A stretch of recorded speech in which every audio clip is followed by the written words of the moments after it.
Right breaking చూస్తున్నాం. యాదాద్రి లక్ష్మీ నరసింహస్వామి వారి దేవాలయానికి భక్తులు పోటెత్తారు. కార్తీక మాసం చివరి ఆదివారం కావడంతో ఆలయానికి పెద్ద ఎత్తున భక్తులు తరలివచ్చారు. ఉదయం నుంచే కంపార్ట్మెంట్ లో భక్తులు వేచి ఉన్నారు.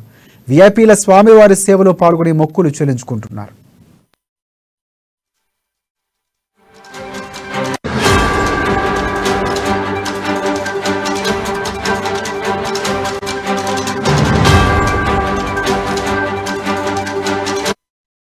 బ్రేకింగ్ చూస్తున్నాం. యాదాద్రి లక్ష్మీ నరసింహస్వామి వారి దేవాలయానికి భక్తులు పోటెత్తారు. కార్తీక మాసం చివరి ఆదివారం కావడంతో ఆలయానికి పెద్ద ఎత్తున భక్తులు తరలివస్తున్నారు. ఉదయం నుంచే కంపార్ట్మెంట్ లో భక్తులు వేచి ఉన్నారు. విఐపీలు స్వామివారి సేవలో పాల్గొని మొక్కులు చెల్లించుకుంటున్నారు. ఇక స్వామివారి దర్శనానికి సుమారుగా 3 గంటల సమయం పడుతోంది.